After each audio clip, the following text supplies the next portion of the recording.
बुलंदशहर फूफा भतीजा हत्याकांड का सनसनीखेज खुलासा। हत्या के आरोप में राजीव का नौकर और उसका साथी गिरफ्तार। मृतक राजीव गर्ग के नौकर ने अपने दोस्त के साथ मिलकर की थी राजीव और सुधीर की निर्मम हत्या। चमत्कारी सिक्का प्राप्त करने के लिए ऋषभ ने अपने दोस्त के साथ मिलकर की थी राजीव गर्ग और सुधीर गर्ग की निर्मम हत्या।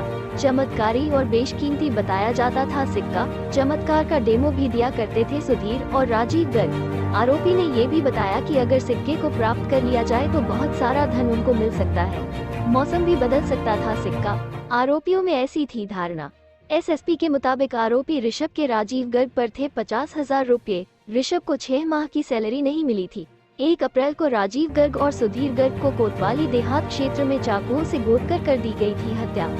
1 तारीख को थाना कोतवाली देहात में अडौली नहर के बंबे पर 2 व्यक्तियों का शव मिला था जो आपस में फूफा भतीजे लगते हैं। इस घटना के अनावरण के लिए थाना कोतवाली देहात और एसओजी की टीम को लगाया गया था, जिनके द्वारा आज इस घटना का सफल अनावरण करते हुए इस घटना में सम्मिलित 2 अभियुक्तों की गिरफ्तारी की गई है।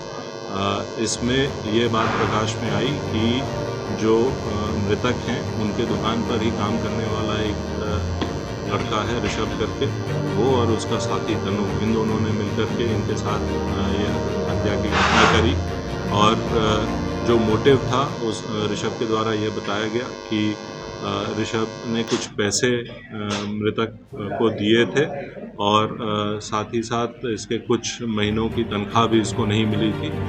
इस बात को लेकर के इनके बीच कहासुनी हुई थी जिसके चलते ये काफ़ी क्षुब्ध था। एक बात और ये भी प्रकाश में आई है कि जो मृतकगण हैं इनके आपस के बीच में कुछ एक सिक्के को लेकर के बातचीत होती थी जो कि काफ़ी महंगा बताया जाता था। इसे ये भी मालूम था कि यदि ये सिक्का इसके हाथ लग जाएगा तो इसको काफ़ी पैसे मिल जाएंगे। इन सब के चलते इसने अपने साथी के साथ मिलकर उनको नहर के बंबे पर ले जाकर उन पर चाकुओं से वार करके उनकी हत्या कर दी गई। इनसे पूछताछ के दौरान जो घटना में प्रयुक्त आला कत्ल है वो बरामद कर लिया गया है। जो कपड़े इनके द्वारा पहने गए थे और जिसपे कि खून के निशान भी हैं वो बरामद कर लिया गया। जो मृतक की स्कूटी थी जिसको कि घटना करने के बाद इनके द्वारा नहर में फेंक दिया गया था वो भी इनके निशानदेही पर बरामद कर लिया गया। देखिए, कुछ लोग थे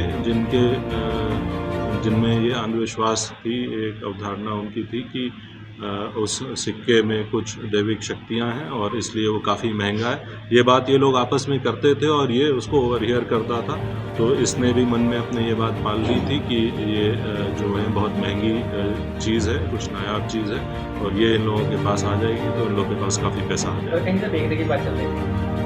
जो इससे संबंधित एक ग्रुप है जो कि इसमें विश्वास रखता है, उनके कुछ लोग थे जो कि इसको बेचने की भी बात कर रहे थे और इंडिया ही नहीं, इंडिया के बाहर के ग्राहकों से भी बात कर रहे थे।